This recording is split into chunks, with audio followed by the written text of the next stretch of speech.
Hello guys, কেমন আছো তোমরা সবাই? 25শে ডিসেম্বরের জন্য 24 তারিখ এই কেকটা মা বানিয়েছিল। আমি বলেছিলাম খুব তাড়াতাড়ি রেসিপিটা দেবো, কিন্তু এটা দিতে একটু দেরিই হয়ে গেল।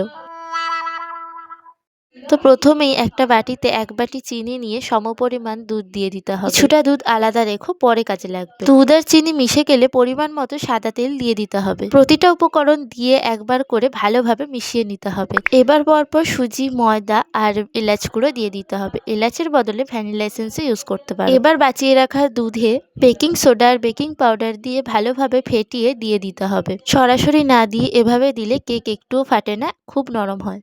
এবার ব্যাটারের ঘনত্বটা ঠিক এরকম রেখে ওপর থেকে টুটি ফুটি আর কাজু কিশমিশ দিয়ে মিশিয়ে নিতে হবে। এবার তোমরা যে বাটিতে বসাবে সেই বাটির মাপে একটা বাটার পেপার কেটে বাটিতে ভালো মতো তেল ব্রাশ করে বাটার পেপার বসিয়ে তার উপর আবার তেল ব্রাশ করে দেবে। এবার রেডি করা ব্যাটারটা ঢেলে একটু ঝাঁকিয়ে নিতে হবে যাতে ভিতরে কোনো ফাঁকা না থাকে। কড়াইতে বালিটা 5 মিনিট প্রিহিট করে স্ট্যান্ড দিয়ে এইভাবে পাত্রটা বসিয়ে ঢাকা দিয়ে দিতে হবে। 10-15 মিনিট পর কেকটা কিছুটা ফুলে উঠলে এইভাবে ড্রাই ফ্রুটস দিয়ে ডেকোরেশন করে নিতে হবে।